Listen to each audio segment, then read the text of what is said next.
Manche fahren Ski, ich glaube, ich bleibe beim Champagner. Denn wir haben heute was zu feiern.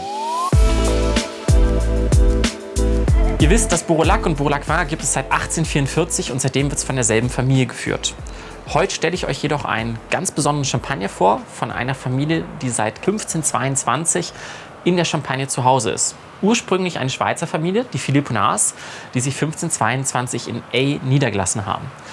Dieser Anlass zu Ehren haben sie diesen besonderen Champagner kreiert, der auch zu über 80% auf Pinot Noir basiert, der aus der historischen Lage Léon in Ay kommt und dann um ca. 20% um Chardonnay ergänzt wird. Auch das aus einer Grand Cru Gemeinde, nämlich aus Mesnil-sur-Roger.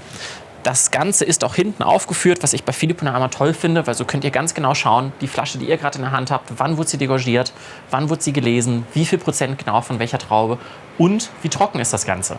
Denn dieser Grand Cru Champagner ist extra brüt ausgebaut, sprich gerade mal 4,5 Gramm Restzucker pro Liter.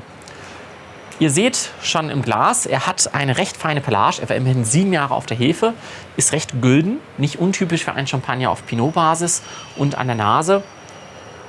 Ich bin ja ein Riesenfan von Champagnern, die auf roten Trauben basieren, sei es Pinot Noir oder Meunier, in dem Fall aber Pinot Noir, denn die haben für mich viel mehr Würze als der ein oder andere Blanc de Blanc.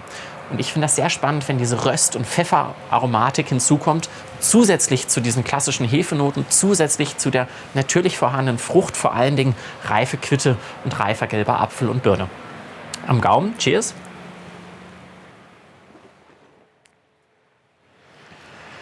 So eine richtig rasierklingenscharfe Säure, feine Mineralität, sehr viel Frucht, aber dann diese Würze.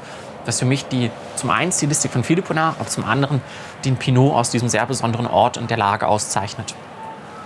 Bleibt enorm lang am Gaumen und bitte, bitte, bitte trinkt sowas nicht als Aperitif im kleinen Flüt.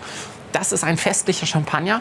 Der lohnt sich zum Abendessen im Weinglas mit genug Luft und Temperatur zu servieren, denn der wird ganze Menüs begleiten können oder auch Geflügelgerichte, wenn sie ein bisschen Röstaromatik haben, aber natürlich auch kräftige Krustentier- und Fischgerichte, vor allen Dingen, wenn ein Rahmen ins Spiel kommt. Ich glaube, ich lasse das mit dem Skifahren heute bleiben. Hoffe, ihr habt auch ein Glas Champagner in der Hand und sage Santé, Cheers, genießt diesen wunderschönen 1522 Philipponnat. Santé!